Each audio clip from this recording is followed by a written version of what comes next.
Selamat malam, salam sejahtera bagi kita semua. Pertama-tama kita berikan puji syukur kehadiran Tuhan Yang Maha Esa yang telah melimpahkan rahmat hidayah serta kesehatan bagi kita semua. Yang terhormat Bapak Yanar Saksono MM selaku dosen pengampu mata kuliah perekonomian Indonesia. Akan nama saya Adi Muryanto. Berikut kami akan memaparkan perihal topik perekonomian Indonesia. Yang pertama, kedatangan Belanda pada tahun 1596, armada Belanda dipimpin Cornelis de Houtman datang di Banten, dan pada saat tahun 1602 dibentuk FOC atau Verenigd Oost-Indisch Compagnie yang menjalankan usaha monopoli dagang rempahnya. FOC mempunyai hak untuk membuat kontrak, membangun kekuatan militer, dan mencetak uang. Selain di Nusantara, FOC juga berkuasa di Afrika Selatan dan India. FOC bubar pada tahun 1799 karena gagal mengatasi krisis keuangannya. Pada zaman kolonial Belanda, Kulturstilstil pada tahun 1830 sampai 1870, yaitu ada sistem tanam paksa melalui perkebunan negara dengan cara mobilisasi lahan pertanian dan peternakan serta tenaga kerja secara gratis. Budidaya kopi, teh, tembakau, tebu digalakkan karena permintaan pasar yang sangat tinggi. Belanda dengan gubernurnya Jenderal Van den Bosch pada masa tersebut membutuhkan uang untuk mendanai perang Diponegoro pada tahun 1825 sampai dengan 1829 dan Perang Padri. Tentu saja tanam paksa berakhir pada tahun 1870, dimulailah zaman baru kapitalisme kolonial. Kebun-kebun negara diambil alih oleh swasta dengan perjanjian sewa lahan sampai dengan 75 tahun. Politik etis atau balas budi dipraktikkan di Hindia Belanda pada awal tahun 1900-an. Fokusnya yaitu di irigasi, edukasi, transmigrasi. Pada zaman politik ini, lembaga perkreditan rakyat mulai bermunculan, modalnya diawali oleh lubuk desa. Untuk kesenjangan yaitu dari pemerintahan Hindia Belanda yang sekitar 670 juta gulden, hanya sekitar 36 juta gulden atau 0,54% yang diterima oleh 59,1 juta warga pribumi. Warga Tionghoa 1,3 juta orang mendapatkan 0,4 juta gulden. Orang Belanda dan kulit putih 241 orang jiwa menerima 665 juta gulden atau 99,4%. Pada kemerdekaan, hiperinflasi karena peredaran uang yang tidak terkendali. Terdapat 3 jenis mata uang yang keluarnya Divine Base Bank yang uang penduduk Jepang dan mata uang Hindia Belanda. Pada Juli 1946, rakyat diminta menyetor uang ke bank tabungan pos yang akan dipinjamkan pemerintah dan sekaligus bukti dukungan kepada pemerintah baru merdeka terkumpul 500 juta. Tahun 1968 terbitnya Undang-Undang Nomor 86 tentang nasionalisasi perusahaan milik Belanda di Indonesia. Tetapi nasionalisasi berdampak pada merosotnya pasar modal karena perginya para investor Belanda dan merosotnya kepercayaan kepada bursa Indonesia karena hiperinflasi. Untuk mengatasi jumlah uang yang beredar terlalu banyak, pemerintah menerbitkan Perpu Nomor 2 tahun 1959 yang memotong nilai mata uang menjadi 1/10 atau 1/10-nya. Selama periode tahun 1950 sampai 1965, Republik Indonesia banyak mengeluarkan anggaran untuk proyek-proyek nasionalisme dari mulai Monas, Patung Dirgantara, Stadion Utama Senayan, Jembatan Semanggi, Hotel Indonesia, Poros Jakarta Moskow Peking, berebut Irian Barat, dan sebagainya. Namun yang terjadi adalah inflasi sampai 3 digit. Akhir Orde Lama, masyarakat tidak puas dengan kondisi perekonomian, munculnya 3 tuntutan rakyat atau disebut trituran. Soekarno menyerahkan kekuasaan kepada Soeharto melalui Super Semar. Surat 11 Maret 1966, Soeharto resmi menjadi presiden, diangkat oleh MPRS pada 27 Orde Lama dari tahun 1945 ke 1966, sejarah perekonomian Indonesia. Keberhasilan Orde Lama, penyelenggaraan KTT Asia Afrika 20-24 April 1955 di Bandung, Asian Games keempat di Jakarta pada tahun 1962, pembangunan infrastruktur seperti TVRI, Jembatan Semanggi, Hotel Indonesia, Jalan Utama, Tamrin Sudirman, Gatot Subroto, menjadi tuan rumah Game of the Emerging Force Genevo pada tahun 1963. Kemandirian bangsa. Dalam sidang umum ketiga MPRS pada bulan April 1965, Bung Karno melancarkan program berdiri di atas kaki sendiri berdikari. Hal tersebut dilatar belakangi oleh keluarnya RI dari PBB dan ditolaknya hutang IMF. Kekurangan Orde Lama, kekurangan keluarnya Indonesia dari PBB pada tanggal 7 Agustus 1964, terbengkalainya perekonomian Indonesia, inflasi sampai dengan 650%, situasi politik dalam negeri tidak menentu karena lebih mengejar urusan politik luar negeri, dan akhir di Orde Lama, masyarakat tidak puas dengan kondisi perekonomian, memunculkan 3 tritula jadi presiden.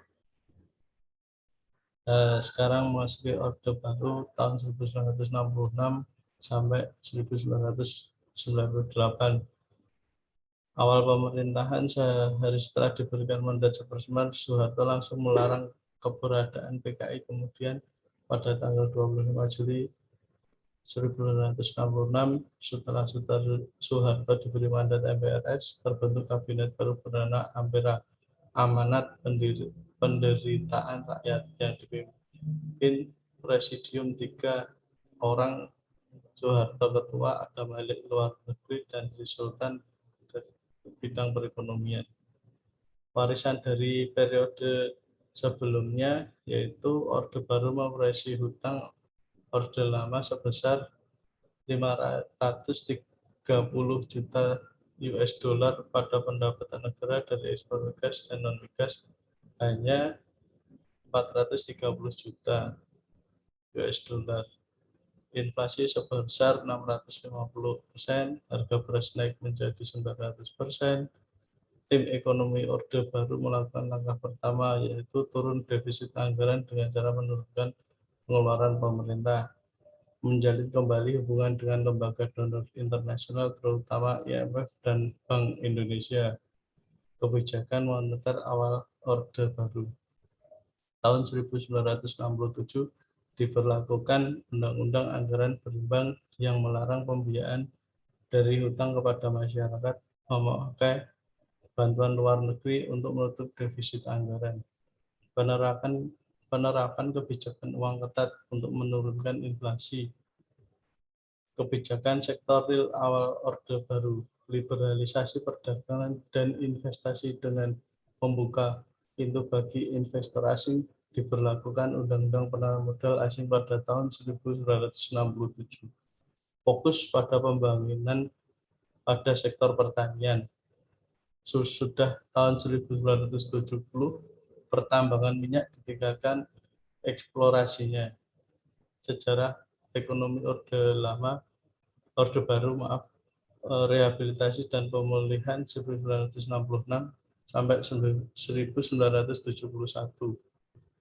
Pertumbuhan cepat 1971 sampai 1991, penyesuaian terhadap analognya harga minyak, anjloknya harga minyak 1982 sampai tahun 1997. Liberalisasi dan pemulihan di tahun 1987 sampai 1997, hampir 10 tahun.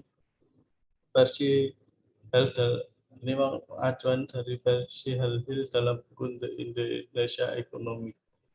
Garis besar perjalanan pembangunan Indonesia 1946 sampai 1949 mempertahankan kemerdekaan.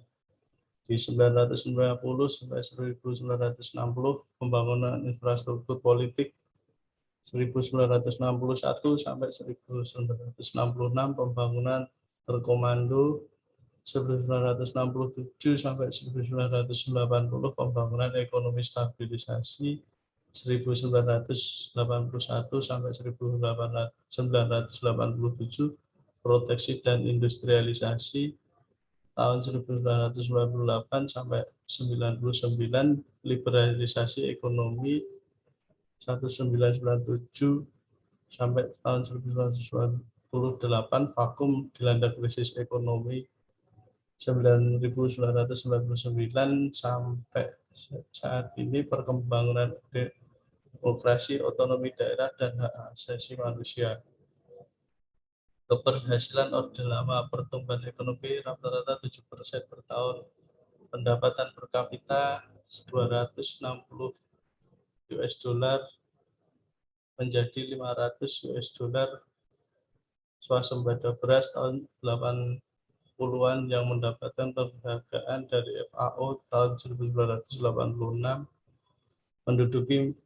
penduduk miskin dari 54,2 juta jiwa pada tahun itu 976 menjadi 27,2 juta jiwa pada tahun 1990. Masa reformasi, pada waktu NKRI dilanda krisis ekonomi, lahir gerakan reformasi sebagai responsi dan korelasi terhadap Orde Baru. Agenda reformasi antara lain sebagai berikut. Amandemen Undang-Undang Dasar 1945, penghapusan difungsi ABRI, penegakan supremasi hukum, penghormatan hak asasi manusia, dan pemberantasan korupsi, kolusi, dan nepotisme. 4. Desentralisasi dan hubungan yang adil antara pusat daerah melalui penyelenggaraan otonomi daerah. Kelima, mewujudkan kebebasan pers. Keenam, mewujudkan kehidupan demokrasi.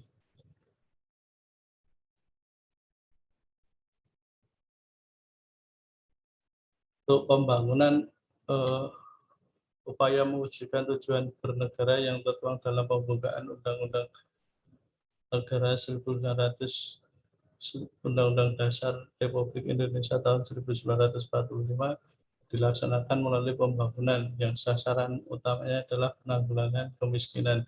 Departemen Sosial merupakan salah satu leading sektor dalam penanggulangan kemiskinan yang mempunyai tanggung jawab besar dalam menangani fakir miskin dan penyandang masalah kesejahteraan sosial.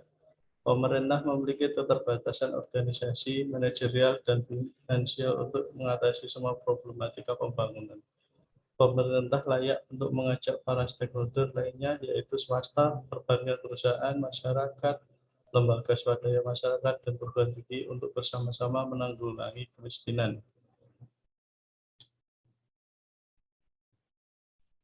Sumber dari YouTube.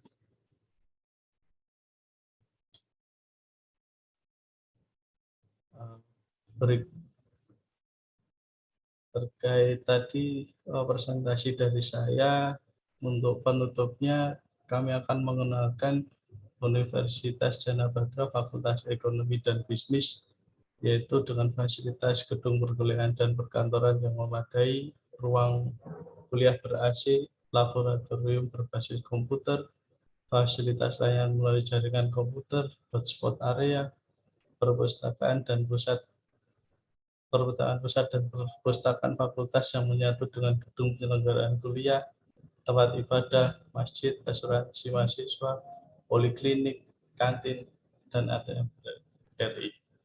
Berikut